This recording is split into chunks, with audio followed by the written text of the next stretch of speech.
We have such a cool show for you set up today. And the reason we're doing this, obviously, is because, and you can sense the excitement all around the world of golf, we are down to days before the start of the Ryder Cup week. So we went into our archives, and we have an interview that's never aired on this forum before with Tony Jacklin.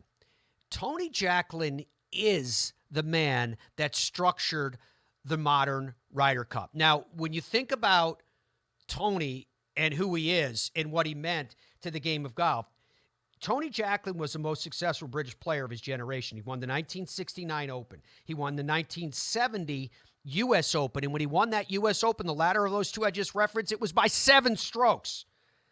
He was the Sir Henry Cotton Rookie of the Year in 1963. He also had the distinction, get this, of making the first ever televised hole-in-one. That was at the 1967 Ryder Cup. He was Europe's first true global player, having joined the PGA Tour in 1968. He won there multiple times, too. At the 1969 Ryder Cup, he was the beneficiary of the famed concession from Jack Nicklaus. That resulted in a halve. After that, there were voices that were whispering that became a clamor and a call, and the loudest amongst them was none other than the aforementioned Jack Nicklaus, that said that Europe should join GB and I so that there was more balance, there was more equity. That's the vision that Jack Nicklaus had, not only with the concession in 1969, but his vision of saying we need to bring these guys together. Ultimately, on the European side, they turned to Tony Jacklin. At that point, he was outside of the circle of the Ryder Cup, saying by his own words he was done. So too was Seve Ballesteros. Think about this for a second. And instead, he came in and he changed, well, everything. We wouldn't have the Ryder Cup that we have today without this man. So let's start talking about his book. This was 3 years ago that we did this interview in his house about his experiences at the Ryder Cup, why he did it, and his march into professional golf. Absolutely remarkable show ahead. Well, I was back and forth doing podcasts when the scourge started 2 years ago, March, and we were on lockdown. And I was just starting a chemo. I have lymphoma, and it's got to be kept under control, and it was getting a little bit out of control. So the doctor recommended I go on a 6-month monthly infusion of chemo, and I wasn't feeling that great, and I wasn't getting out. So my friend Tony Jimenez over in the UK says, what about us talking daily and doing a book? I said, it's going to give us something to do at least. And that was really how it started. We were Zooming every day or FaceTiming or whatever, and reminiscing. I'm fortunate that I can still remember pretty well. My remember is pretty good still. It turned out really, I'm very happy with it. It turned out great, and lots of memories in there. Your little doggy Bentley's saying hi to me too. Well, Bentley's he's a good little boy, but he's got he's got so much love in him. He comes up and licks everybody. If somebody busted into the house, he'd be giving them kisses. Hi, Bentley. It's good to see you, doggy. So our discussion today is along the lines of what Tony was just talking about. I definitely want to talk about Tony Jacklin's Ryder Cup journey. But to get to the Ryder Cup journey, there are building blocks into who this man is and why he has attained such a legendary status as a member of the World Golf Hall of Fame. To that point, I want to talk to you about your background, how it was. Your dad worked in the steelworks, as I recall, and your mom, I believe, worked in the weekends in the market last time we discussed it. How then did a kid from Lancashire, right? How did you discover golf? Well, my dad's neighbour, when we were living in Scunthorpe, in a semi-detached house, I was kicking a ball around in the yard one day. It would be 1953. I was 8 or 9. And the neighbour leans over the fence and said to my dad, Arthur, I went to try golf today. I think you might like it. We should go. And well, the next day they made a date to go. He told my mother he'd be back in an hour. And of course, 3 hours later, his dinner's in the oven, keep him warm, and he was smitten. And I used to go with him, because there was not much to do as a kid there. I was pretty bored, and I pulled this trolley, and then ultimately had to go when we got away from the clubhouse and a member's eyes. And I was, pretty much smitten, and it became a mission with my dad and I. He was in his mid-30s already, but he got down to a 4 handicap, which was, a pretty good effort with not many lessons. I never had a lesson. I was sort of self-taught. Ben Hogan's book was, and that was the year, of course, of Hogan's 3 majors wins, and he was about all we had. No TV. Didn't exist, and certainly no golf on TV. So Golf Illustrated and Hogan's book, Fundamentals, and all the rest of it were what we had to go by, and plenty of time. Incredible. Which was the most important bit. And putting the time in, and by the time I got to 13, the Ryder Cup came within 60 miles of where we lived. And of course, I'd never had the opportunity to see world-class golf living in Scunthorpe. It just didn't happen. And my dad said, "Would you like to go?" And I said, "Let's do it." And he took me over there. And that was a big Ryder Cup, too. Oh, it was huge in Britain and Islands. It was a watershed year. Diarese's team beat Jackie Burke's team. I mean, it was only 8 men. Through that whole period and into the 70s, of course, the formula changed. They were trying to make it maybe fairer. Somehow Brits were trying to get it done, but they rarely did it. And that was one year they did do it. Di was a tenacious captain. I actually played under him in 1967, just 10 years beyond that first experience. But that first experience in '57 cemented my life. I mean, it was, hey, this is what I want to do. And we got back to the club in time for 9 holes, and I got best 9 holes I ever played. Wow. Inspiration, as a 13-year-old. It was something. And I was just starting to physically, get stronger. Yeah. So, no, it was within a couple of years of that, I was playing county golf with the men and all, and moving quickly. What was it like as a youth at that time, Tone, growing up in a post-war United Kingdom? Well, there was no money for a start. And, the membership at Scunthorpe Golf Club for a junior was £2. My full membership for my dad, it was a working men's club, £8 a year. So, I mean, that gives you an indication. No clubs. I mean, we went to the local sale room and we bought a set of hickories. My dad did. It was an old bag in the corner. But, as a 13-year-old, I didn't mind that because we got a saw and cut them down, took the grips, Really? put them back on. And in the summer, you used to have to stick those hickory sticks in a bucket of water before you played because the wood would shrink and the heads would start to rattle. People don't, I remember stuff like that. It was, you'd put them in a bucket for an hour and the wood would swell up and the heads would be where they needed to be. And what did you dip it in just as far so that it wouldn't hit the leather grip, or was just the head, just submerge the head so that the wood would swell and the hosel would stay from rattling. Stuff and of course, as I said, the time, we had so much time, and I spent all of it trying to become better.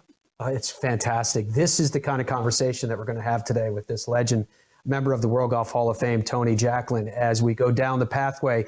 Yes, his Ryder Cup journey, as his book is called, Tony Jacklin, My Ryder Cup Journey, but also the journey of his life. More of the Fairways of Life coming up after this. His book is called Tony Jacklin, My Ryder Cup Journey, and it's by him and Tony Jimenez. If you get a chance to pick this up wherever fine books are sold, perfectly on Amazon or otherwise, no matter where you're watching us from around the world. So in the last segment, Tone, we were talking about your formative years and getting into the game and playing for county and starting to realize that you were good enough to do something with this game. 1962, was it, that you decided to turn professional? 60 years ago. And when you did that, did you anticipate that you would become a touring professional, or was it just to work in the trade? I just wanted to be a professional golfer, and at that point. And of course, in Lincolnshire, there was only one club, and that was Woodhall Spa, that could afford an assistant pro. The way you got into the game then, you had to work for a professional in a shop and at a club. And Woodhall Spa was the only club that could afford that. And of course, my parents were nervous. I was only at 16. I left school at 15. You know, they didn't think, the professional golf lark was going to be very, very successful. So, like most of young kids in Scunthorpe, I went into steelworks as an apprentice fitter, which I hated. I mean, having to clock in every morning at 7:30, and it was awful. So unbeknown to my parents, I started writing off. And Golf Illustrated had a sort of back page adverts, and I started writing off for jobs. I wrote to, one of them was Bakersfield, California. I remember I just wanted to be in the golf game. And anyway, I got an answer from Bill Shanklin at Potter's Bar Golf Club. And I approached my dad. This was about a year after being in the steelworks.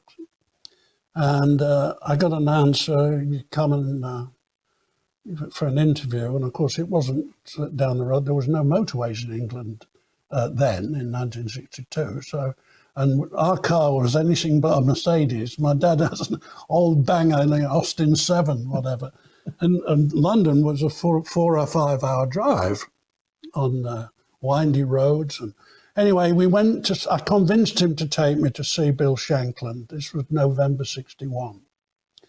And Shanko was a hell of a salesman for starters. And he said, oh, he'll do well if he comes here. He'll do very well if he comes here.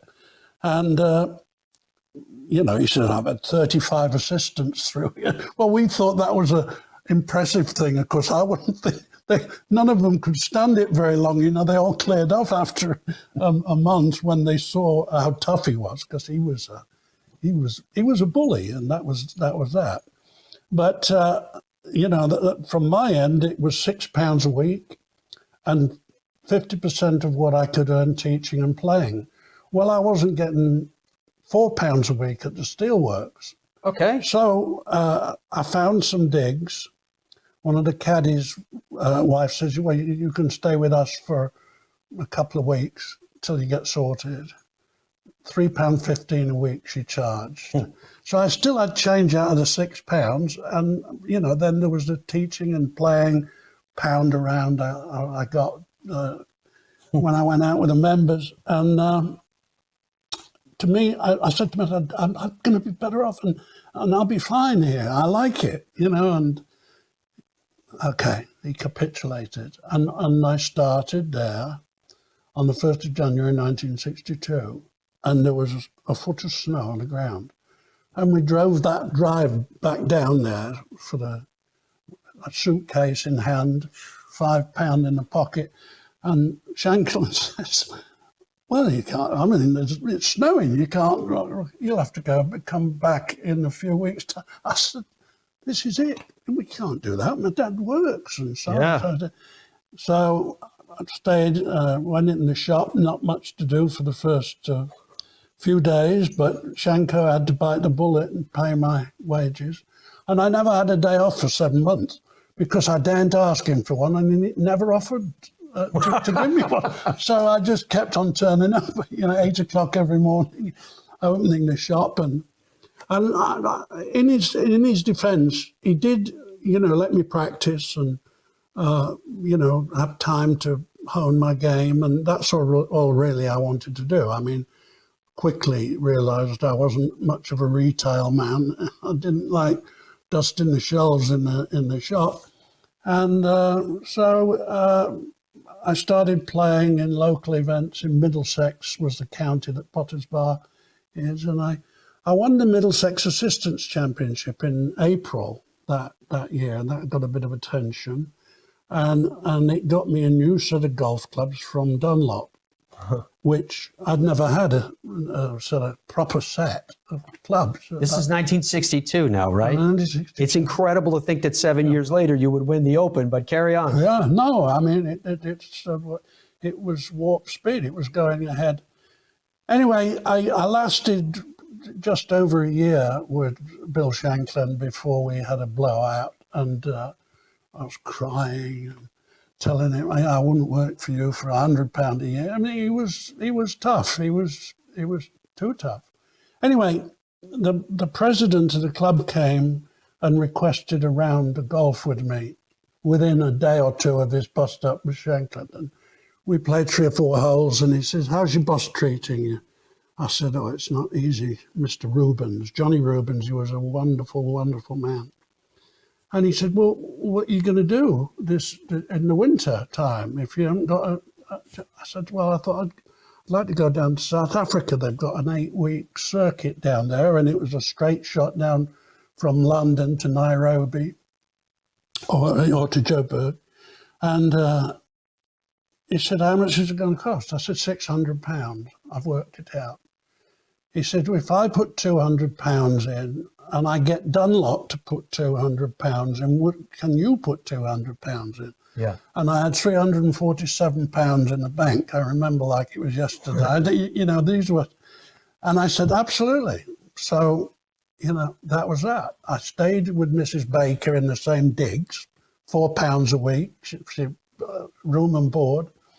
And I went down to South Africa on my first jaunt, and the sum total of the 8 weeks, I won £35 in prize money, and you know, but the experience of it was and of course I got unbelievably homesick. One of the guys I stayed with down there, we weren't staying in hotels, we were staying with club members in South Africa, and that sort of thing. He said, "I want to take you to the game park." I said, "No, I want to go home."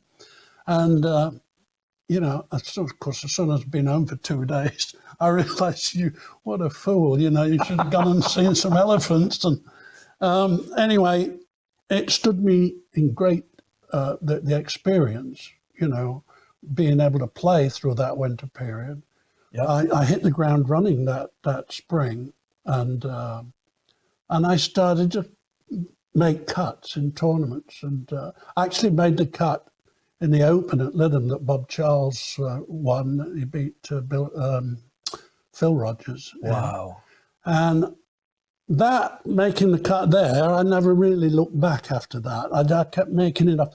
And Mr. Rubens had volunteered. He said, "If you don't make your expenses, we'll pitch in to make sure you're not out of pocket," which was a wonderful actual way to help, rather than giving me, you know, £1,000 or whatever. It was, I kept my pride, and I was, you know, as I say, making cuts and scraping through. I got a little car, little banger, and I drove to tournaments, and it was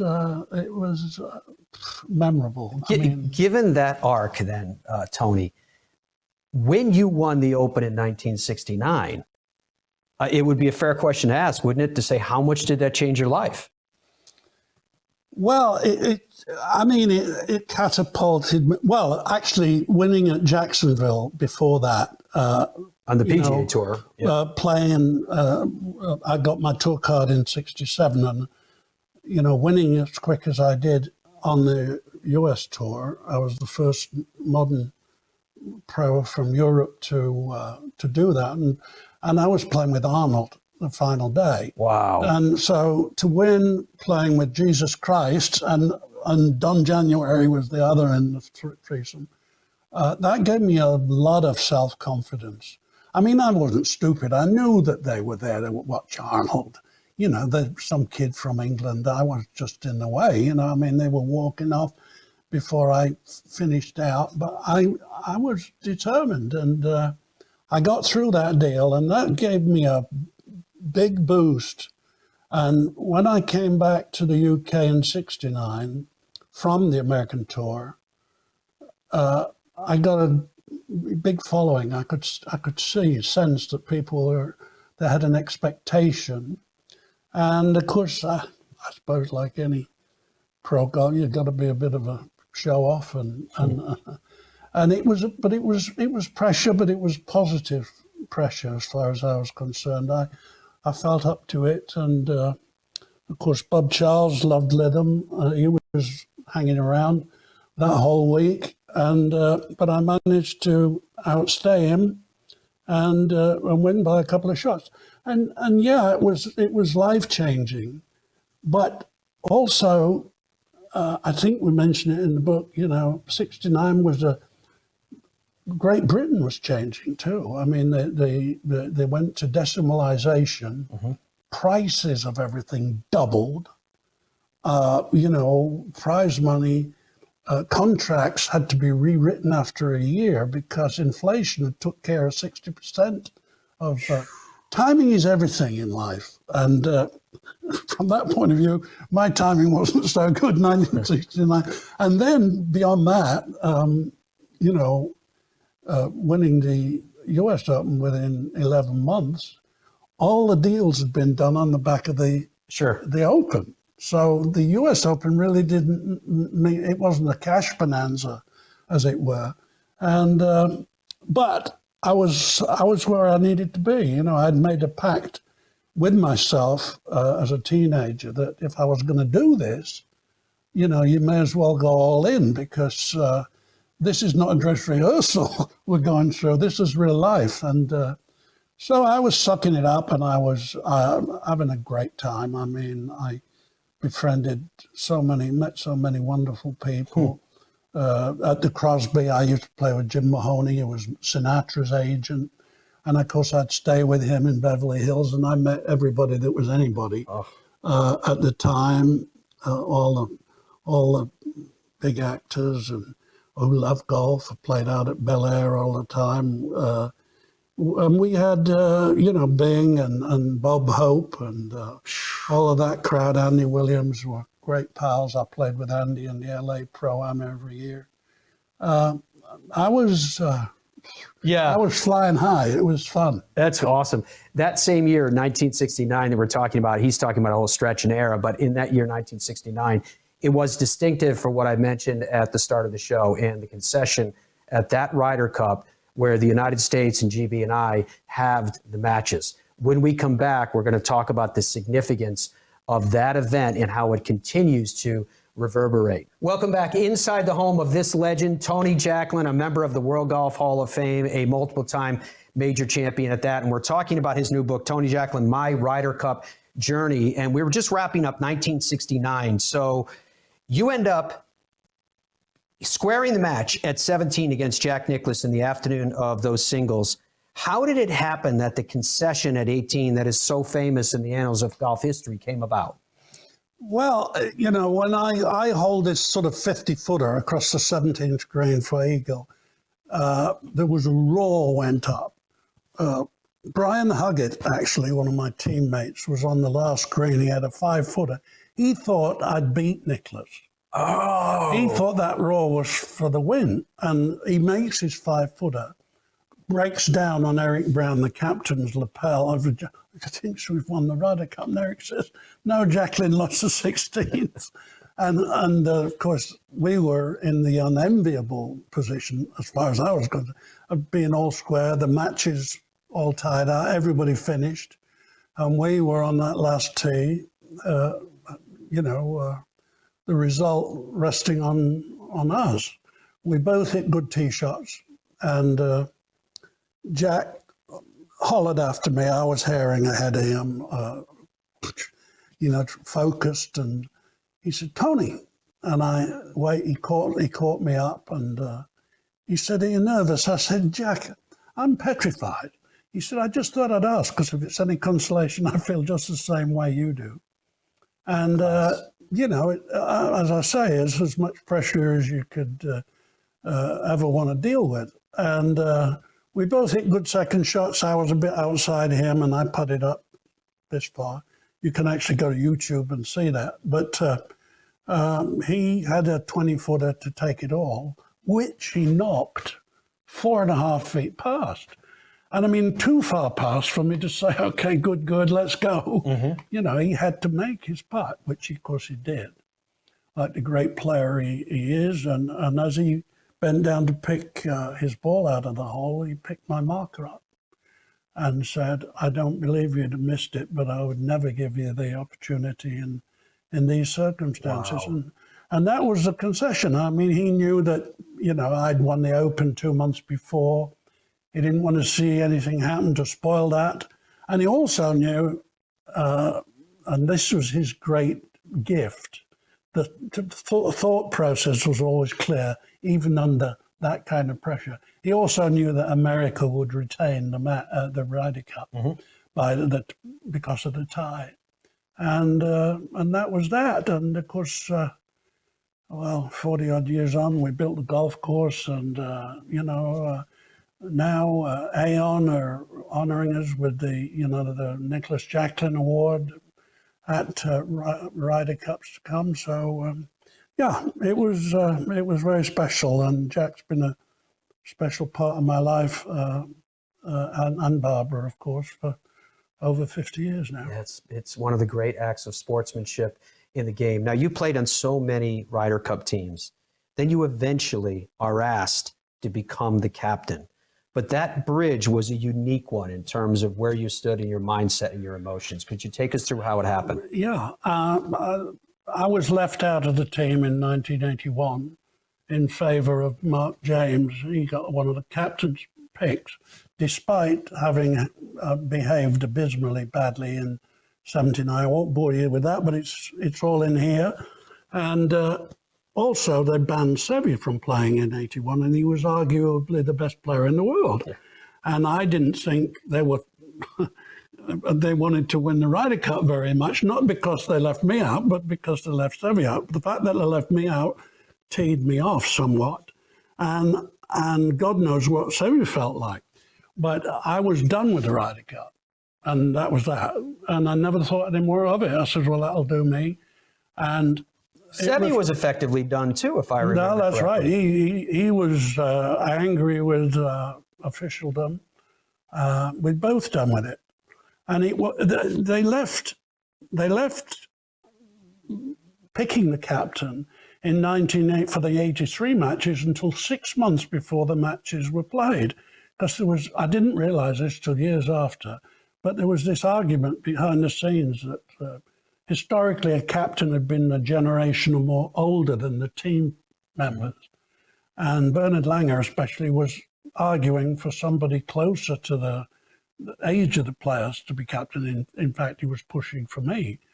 And in the end, that's what happened. They came and asked me if I wanted to do it or would do it. Were you surprised? Well, you could have knocked me down with a feather, I'm telling you. Like I say, I'd done with it. And if I'd have given them an immediate reaction, it would have been clear off. But it was an opportunity, so I slept on it that night. And there were things that weren't right behind the scenes. I mean, we were traveling at the back of the bus. Americans were traveling on Concorde. We were wearing anything anybody would give us. They had the best of everything, and self-esteem-wise, the American team, they were 2 up before we had a golf ball. We didn't have a team room, for example.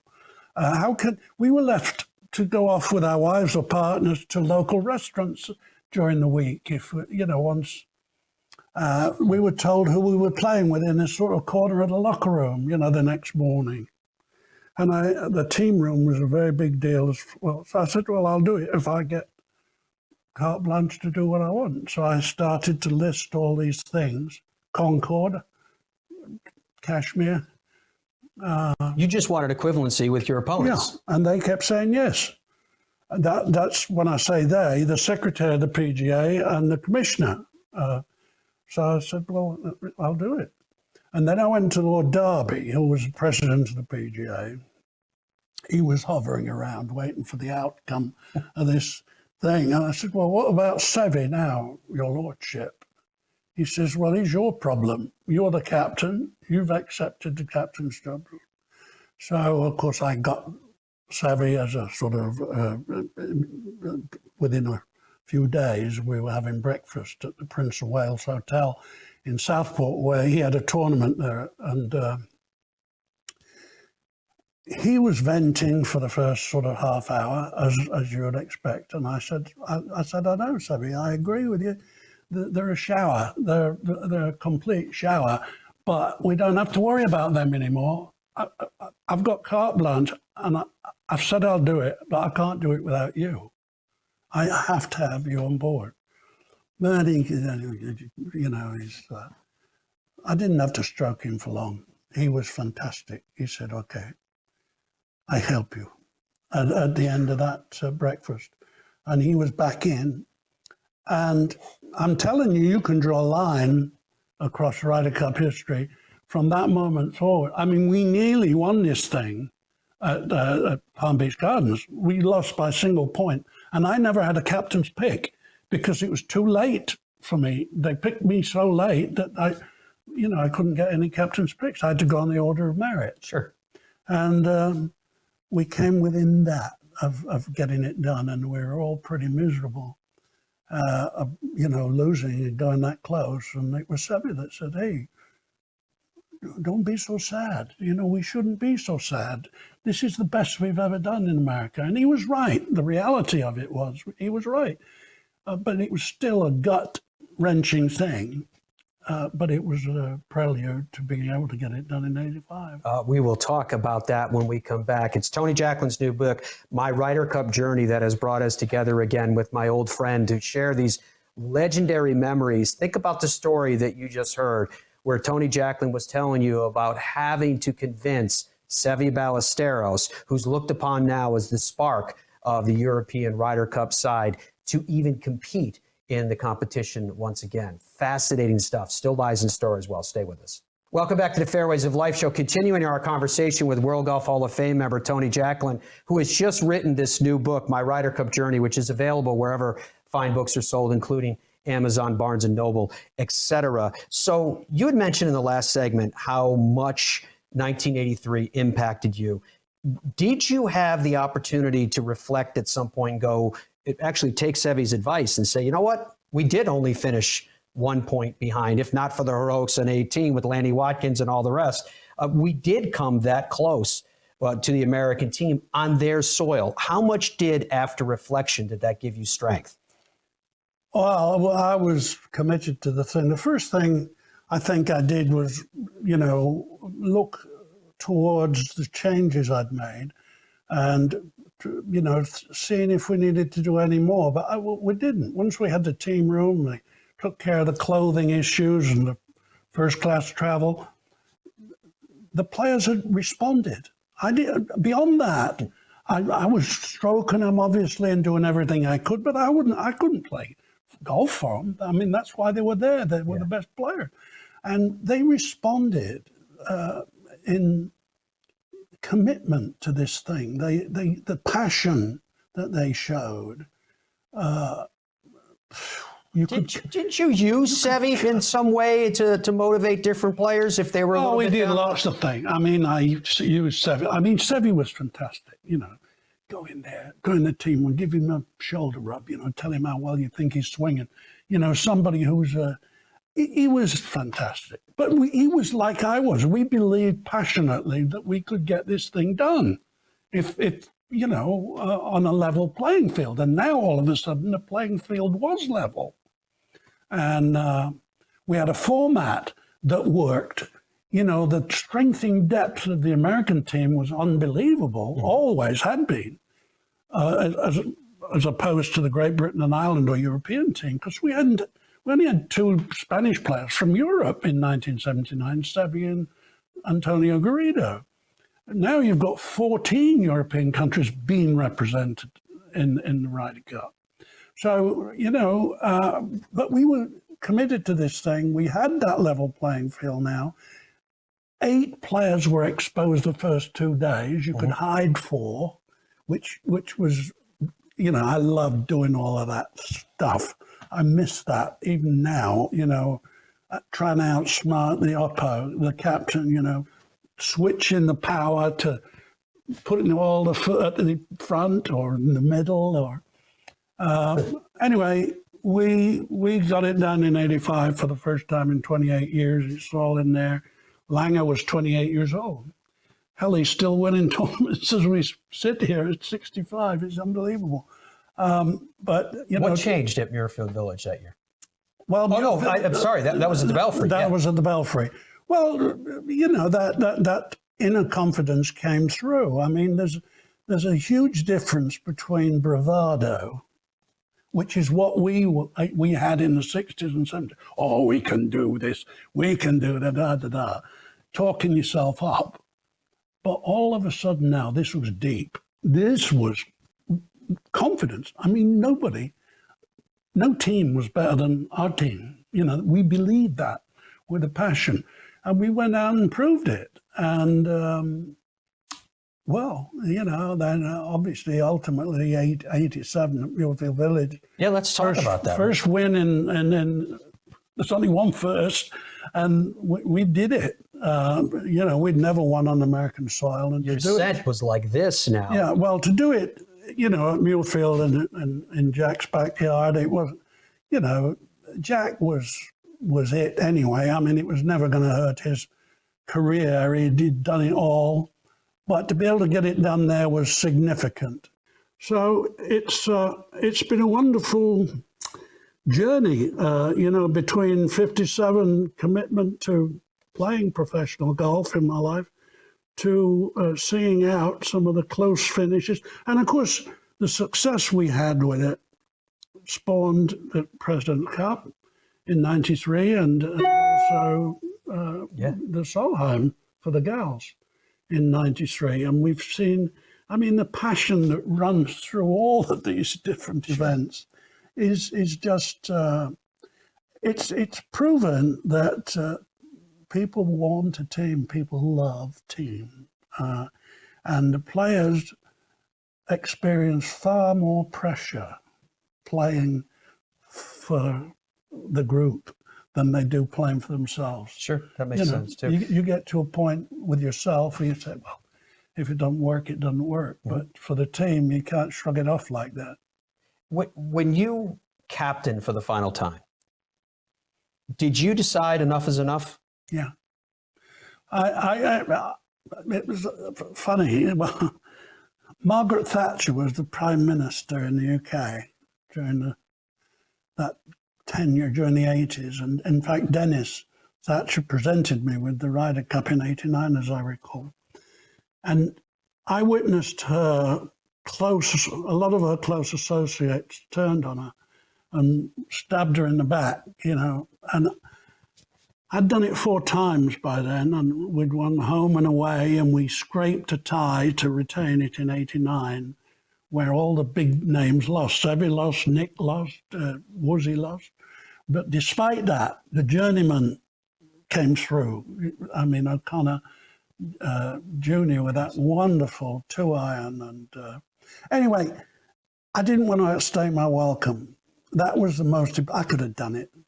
I would have loved to have actually carried on with it. But I just was frightened of outstaying my welcome. I'd had such a wonderful few years and such fondest of memories with it.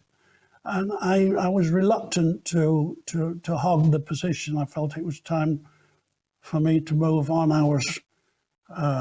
And at that point in time, I had no intention actually of playing senior golf. I was doing television, commentary and that sort of thing. But, I walked away. Bernard Gallagher, who'd been my sort of sidekick for the last 3 Ryder Cups, he knew the form, he knew. And unfortunately for him, not initially, but he got his win out of it in '95, and he moved on too. So, but the Ryder Cup became elevated to the status of well, there was no event like it basically. I mean, until obviously COVID hit and hit us hard. It hit everything hard. Nothing was harder than sports, but God willing, we'll get a new footing, and it'll continue to be a success. It's been brilliant to talk to you, Tony, again about these memories with the Ryder Cup and the significance of it, because in my view, folks, he is the modern architect of the Ryder Cup as we know it today. Because at the time that you mandated these changes of what essentially was equality between the two sides competing, there was a risk that the Ryder Cup might not even continue in its given stature because of the dominance of the United States team by comparison. And now today, as Tony noted, it's one of the largest sporting events in the world. When you decided to write this book, Tony Jacklin, My Ryder Cup Journey, did you feel like there was any risk in writing a book? I find as a writer that there's always some element of insecurity that you're laying your soul out there for the world to consume. Yeah, well, I've got to a stage in my life now. I'm 78 this coming July, around the corner. I've been everywhere I wanted to go. I've done everything. I tried to do everything I wanted to do. I don't have any regrets, I've been rich-ish. I've been broke. That's why I started to play senior golf. And that's why I moved to America. If I hadn't been broke, I wouldn't have moved to America. So I'm so happy that things turned out the way they did. I've got nothing to hide from anybody. So I went into the doing of it with Tony Jimenez, who's become a confidant and friend, with that sort of open mind. There was nothing out of bounds. Yeah. We talked through everything. So he sensitive guy as well, intelligent writer. He did a wonderful job on it, and I'm glad we did it. There was one part in this book where you were talking about sharing again with the kind of no holes barred. You were talking about the passing of your first wife and how dark these days were for you. And it was contemplation of suicide. How close did you come to no, that? Everything goes across your mind. It was a hell of it was the shock of it.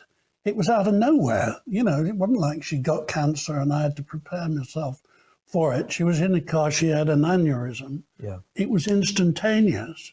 I was playing golf with Sean Connery and another couple of friends at Valderrama, and Dave Thomas's son came out and said, there's been an accident. And, the shocking thing, within 2 days, she died, she was buried. Everybody had gone back to and I was reeling. And it was that way for quite some time. I got through that period, and then, of course, I met Astrid, which was a miracle. I mean, she was visiting her sister, who was a close neighbor of mine in Spain, at Valderrama. And it was a miracle. What can I tell you? It was love at first sight. She knew, she was a mature woman, in her mid-30s at the time. And she knew I had been knocked sideways, and she allowed for all that. But we've been married now for 33 years. What a, you talk about luck. That was one of the greatest pieces of luck I ever had in my life. And of course, we have Sean, who's now 30. He's out there trying to make a crust, doing the same thing as I'm doing. No, it turned out, it was a journey, all right. It was a journey. The book is called Tony Jacklin, My Ryder Cup Journey, and today it was about that journey and so much more. My friend, thank you very much. It is always a pleasure and an honor to see you. Thank you for hosting us in your home as well.